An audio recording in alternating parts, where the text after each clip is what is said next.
In my last video, I talked about the reconstruction of Gaza and how that's going to come about and who, in my estimation, ought to be contributing financially and resource-wise to the reconstruction.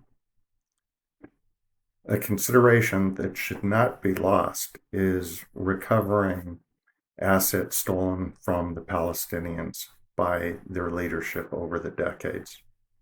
Billions of dollars. Before I go into the specifics of that, let me just give a brief history, because there is a history of countries going after fortune stolen by rulers.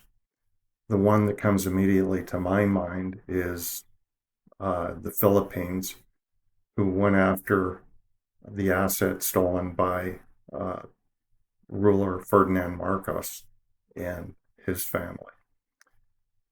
That was roughly, according to reports, $3.6 billion. I don't know how much of that was recovered, but I believe a pretty substantial portion.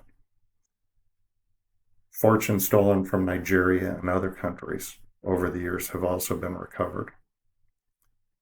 To be sure, it's not an easy task. There are legal hurdles because of different laws in different countries, regulatory considerations in the banking world and otherwise, financial secrecy, including secrecy laws of various countries, and the ability through financial secrecy and shell entities to transfer through multiple entities to conceal the original owner. But while these are difficult hurdles, they're not things that cannot be overcome.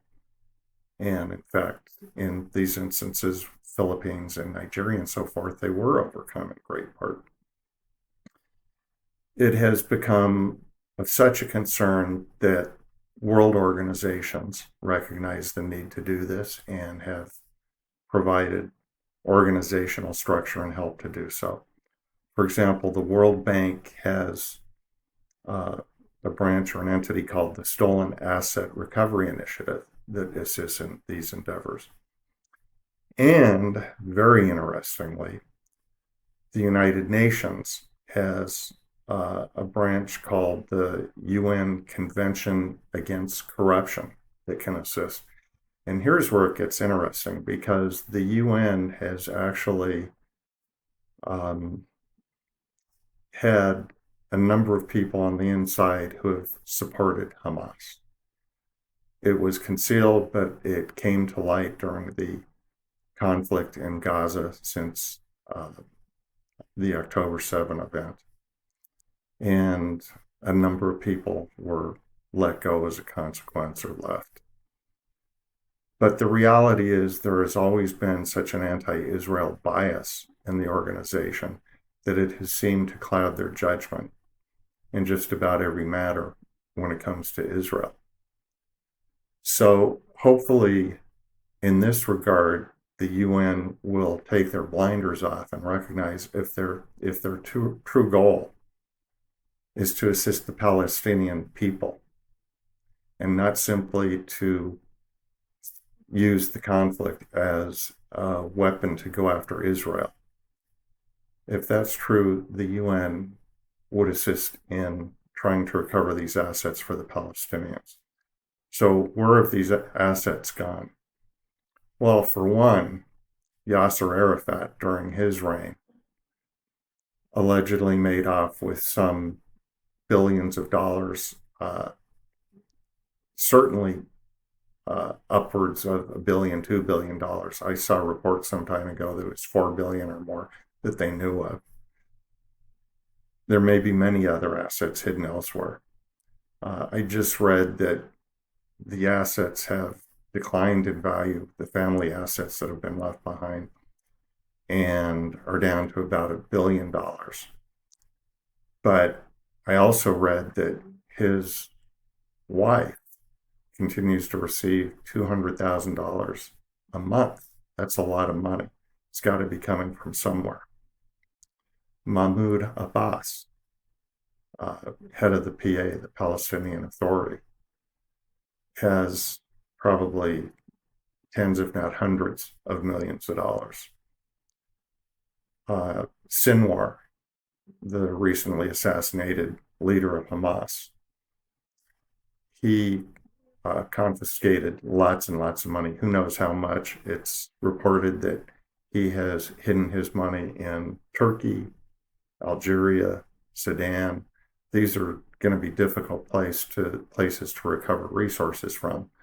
But there are international economic sanctions that can be invoked, I would imagine, to assist in the effort. These are large sums of money that justify the time and effort to overcome the many financial, regulatory, legal, and privacy hurdles that exist. And I would simply point out that I had a case about 20 years ago. We went to trial.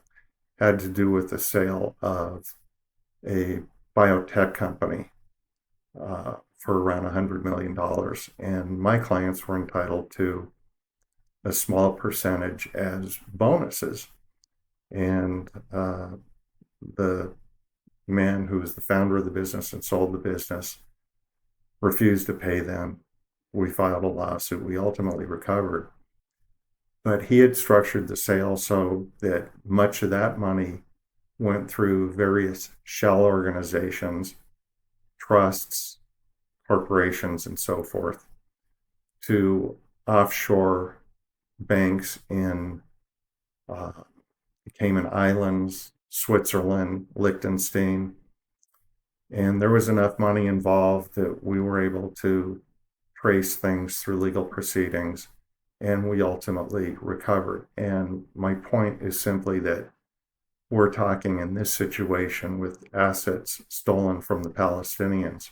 We're talking assets that are many, many, many times greater than the amounts that were involved in the case I handled. So there's incentive to do it. It can be done. It ought to be done, if indeed there is a real concern for the Palestinian people, not just the leadership.